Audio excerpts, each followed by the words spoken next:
ఓం వసుదేవసుతం దేవం కంసచాణూరమర్దనం దేవకి పరమానందం కృష్ణం వందే జగద్గురుం. జగదేక వీరుడైనటువంటి అర్జునుడికి జగద్గురువైనటువంటి శ్రీకృష్ణ వారి పాదపద్మాలకు నమస్కారం చేస్తూ మనం ఈ రోజున శని శుక్రులు ఇద్దరూ కలిస్తే ఈ మీనరాశిలో 2025 సంవత్సరంలో ఏం జరుగుతుందో చూద్దాం. సాధారణంగా మనకి శుక్రుడు ఎవరో తెలుసా అండి? లూసిఫర్. బైబిల్లో చెప్పినటువంటి శపించబడినటువంటి దేవతలు అని కొంతమంది ఉంటారు.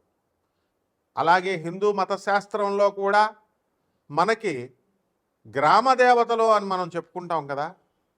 వాళ్ళ గురించి కొంతమంది ఏమంటూ ఉంటారంటే, ఏమండి ఇప్పుడు నల్ల మైసమ్మ, ఎర్ర మైసమ్మ, తర్వాత ఈ యొక్క గండి మైసమ్మ, ఇలా చాలా పేర్లతో ఉన్నారు. కట్ట మైసమ్మ. మా పంతులు గారు ఒక ఆయన ఉండేవారు. అయ్యి బాబాయ్ ఏంటి ఈ గండి మైసమ్మ, ఈ కట్ట మైసమ్మ ప్రాణాలు తీసేస్తుంది, చెరువు గట్ల మీద ఒంటరిగా వెళితే ప్రాణాలు తీసేస్తుంది అని అనేవారు. అటువంటి పోలేరమ్మనే మన వీరబ్రహ్మేంద్ర స్వాముల వారు గురుదేవులు ఆయన చుట్టకు నిప్పపట్రా అంటే అక్కడ ఉన్నటువంటి ప్రజలందరూ చూస్తుండగా చుట్టకు పట్టుకొస్తుంది. దెబ్బతో దెమ్మ తిరిగిపోద్ది అక్కడ ఉన్నటువంటి జనానందరికీ. అంటే గ్రామ దేవతలను అలా అంటాం కదా. అలాగే మన బైబిల్లో కూడా వీటిలన్నిటిలో కూడా లూసిఫర్ అంటే ప్రభువు ఏం చేశాడంటే, దేవుడు ఏం చేశాడంటే, ఆయన ఒక సృష్టి చేశాడు. ప్రధాన చీఫ్ పిఏ లాగా లూసిఫర్ని. అరే నువ్వు వెళ్ళి పరిపాలిస్తున్నాడు. మరి ఆయన ఏమన్నాడు, వెళ్ళి నన్ను పొగడకుండా ప్రభువుని ఎందుకు పొగడడం, దేవుణ్ణి ఎందుకు పొగడడం అని చెప్పేసి ఆయన ఏం చేస్తాడు, ప్రభువును పొగడకుండా ఆయన తనను తాను పొగుడుకుంటూ ఉంటాడనమాట. అతనే అప్పుడు ప్రభు కోపం వస్తుంది. తనను పొగడమని తన్నే దేవుడిగా డిక్లేర్ చేసుకుంటాడు ఈ లూసిఫర్. అప్పుడు ప్రభు శపించి, నువ్వు శపించబడినటువంటి దేవతలనే వాటిల్నే ఏమంటామంటే భోగలాలస దేవతలు అంటాం. యక్షులు, కిన్నర్లు, కింపురుషులు ఇలా ఉన్నారు కదా. అలాంటి కేటగిరీలో ఈ లూసిఫర్ అనేటటువంటి వాడు సాతాన్ అంటాం. మన హిందూ ధర్మశాస్త్రంలో కలిపురుషుడు అంటాం. అతనే శుక్రాచార్యుడు. అంటే శుక్రాచార్యుడు ఏం చేశాడంటే భోగలాలసత్వం, రాక్షసులకు గురువయ్యాడు. శుక్రాచార్యుడు తత్వంలో 2 రకాలు ఉంటాయండి. శుక్రుడుగా ఆయన రాక్షసులకు గురుత్వాన్ని వహించినప్పుడు ఆయన ఆచార్యుడిగా ఉంటాడు, ఒక ప్రొఫెసర్గా మంచి చెప్తాడు. అలాగే శపించబడినప్పుడు అతను సాక్షాత్తు శ్రీ మహావిష్ణువు తన తల్లిని చంపాడు అనేటటువంటి అక్కస్సుతో శ్రీ మహావిష్ణువు మీద ద్వేషంతో భక్తి మార్గంలో ఉన్నటువంటి వాళ్ళందరినీ కూడా భోగలాలసత్వం వైపు లాగేస్తాడు. ఇల్లు విప్పిస్తాడు, మందు కొట్టిస్తాడు, ఇక రకరకాల పిల్లలు, ఇల్లు, గృహాలు, ఇలా రకరకాలుగా మనల్ని ఈ భూమి మీదే ఉండేటటువంటి సంపదలనిచ్చి ఇక్కడిక్కడే భ్రమింపజేస్తూ ఇక్కడే ఉంచేస్తాడు. ఆ శుక్ర మాయ నుంచి తప్పించుకున్నటువంటి వాడు రాధమ్మ తల్లే ఆయన మాయలో పడిపోతే సాక్షాత్తు శ్రీకృష్ణ పరమాత్మ రక్షిస్తాడు.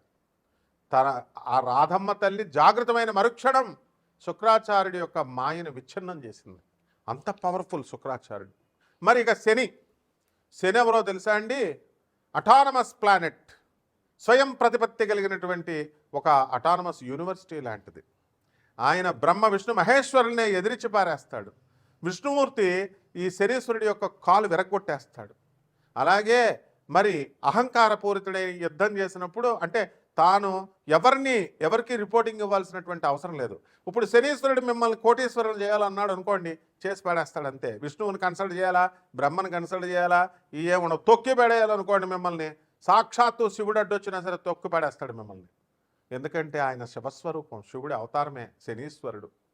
కాబట్టి ఈ యొక్క శనీశ్వరుడికి స్వయం ప్రతిపత్తి ఎలాగైతే ఉందో, రావణ బ్రహ్మ వాడంటే అందరికీ పాస్ పడిపోద్ది.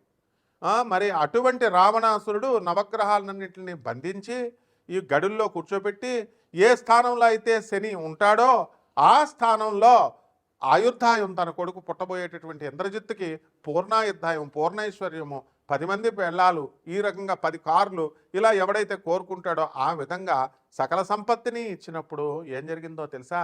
శనీశ్వరుడు పక్కగాళ్ళలోకి వచ్చేస్తాడు. ఏంట్రా ఇటువంటి నువ్వే దుర్మార్గుడివి తండ్రి, రావణాసురుడివి, నీకు మళ్ళీ పుట్టబోయే కొడుకు అంతకంటే వెధవ, కాబట్టి మీకు ఆయుర్దాయాన్ని ఇవ్వాలా అని చెప్పి పక్కగాళ్ళలోకి వచ్చేస్తాడు.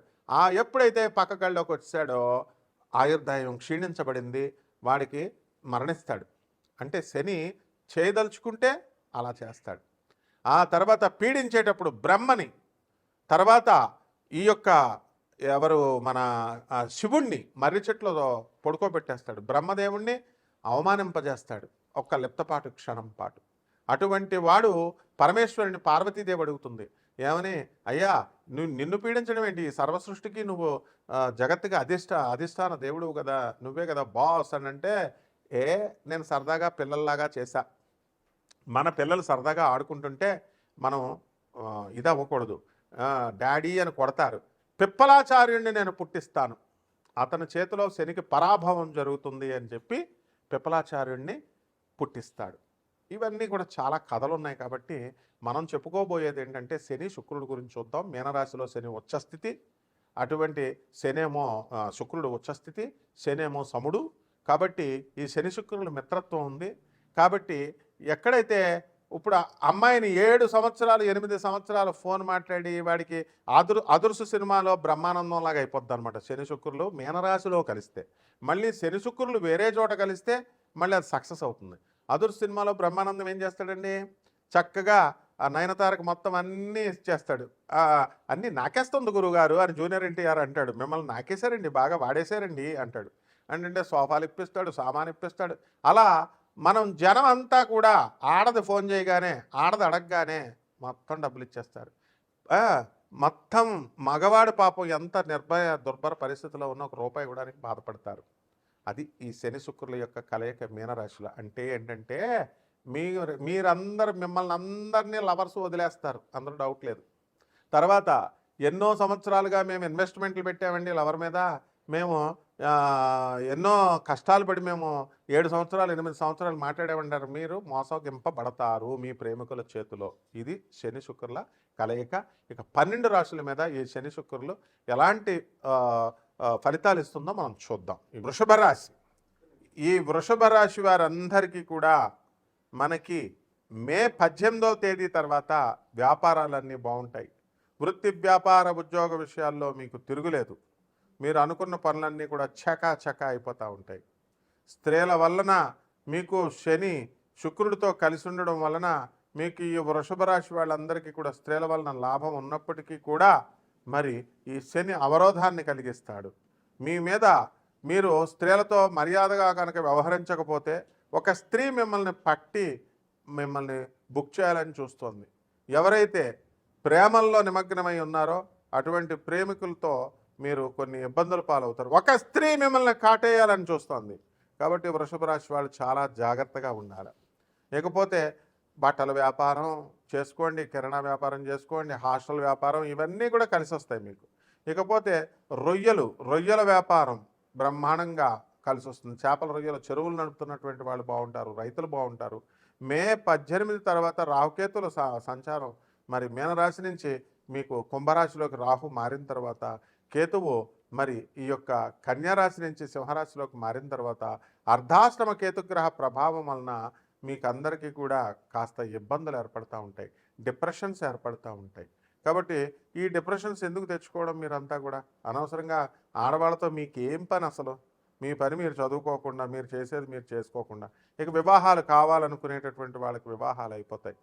కాబట్టి అద్భుతమైనటువంటి వివాహాలు అవుతాయండి. కాబట్టి ఎప్పుడు కూడా లేట్గా మ్యారేజ్ అయితే అందరూ ఏమనుకుంటారంటే, అయ్యో నాకు ఏమైనా దోషాలు ఉన్నాయేమో అందుకని లేటుగా అవుతుందేమో అనుకుంటాం. కాదు, తొందరగా అయ్యే మ్యారేజ్ని తొందరపాటు మ్యారేజ్ అంటారు. తొందరగా అయ్యేటటువంటి మ్యారేజ్లు డైవర్స్లు అయిపోతాయి 1 సంవత్సరం లోపల. లేటుగా అయ్యే మ్యారేజ్లో స్టాండర్డ్గా ఉంటుంది. లేటుగా వచ్చినా లేటెస్ట్గా ఉన్నారు అనేటటువంటి ధోరణితో ఇప్పుడు బ్యాచులర్స్ అందరు కూడా ఈ వృషభ రాశి వాళ్ళకి పెళ్ళిళ్ళు అయిపోతాయి. అంతేకాదు వృషభ రాశి వాళ్ళతో ఎవరైతే మీరు స్నేహాలు చేస్తారో అటువంటి వాళ్ళ మిగతా రాశుల వారి పెళ్ళిళ్ళు కూడా అయిపోతాయి. ఇది నేను చెప్తాను దానికి ఎగ్జాంపుల్. ఎలాగంటే ఇప్పుడు ఈ యొక్క పోలీసు వాళ్ళు ఉంటారండి, ఇప్పుడు దొంగలతో తిరుగుతుంటే మనల్ని బొక్కలా వేస్తారా? ఎరా మనల్ని కూడా వేస్తారు. మంచోళ్ళతో తిరిగితే సబాస్రా అంటారు మేస్టారు. కాబట్టి పెళ్ళిళ్ళు అదృష్టవంతులు ఈ శుక్రుడు బాగున్న వాళ్ళతో తిరగండి. అంతేగాని శని దోషాలు పట్టుకొని పీడిస్తున్నటువంటి వాళ్ళతో, ఎప్పుడు బాధలు పడుతున్నటువంటి వాళ్ళతో తిరిగితే దినాతి దినంగా మరి తప్పకుండా గుండుగాళ్ళతో తిరిగితే మనకు కూడా గుండె అయిపోద్ది అనమాట. కాబట్టి చక్కగా మీరు హ్యాపీగా పెళ్ళిళ్ళు కానటువంటి వాళ్ళకి వివాహాలు అవుతాయి. ఫారెన్ వెళ్ళాలనుకున్నటువంటి ఫారెన్ వెళ్ళిపోతారు.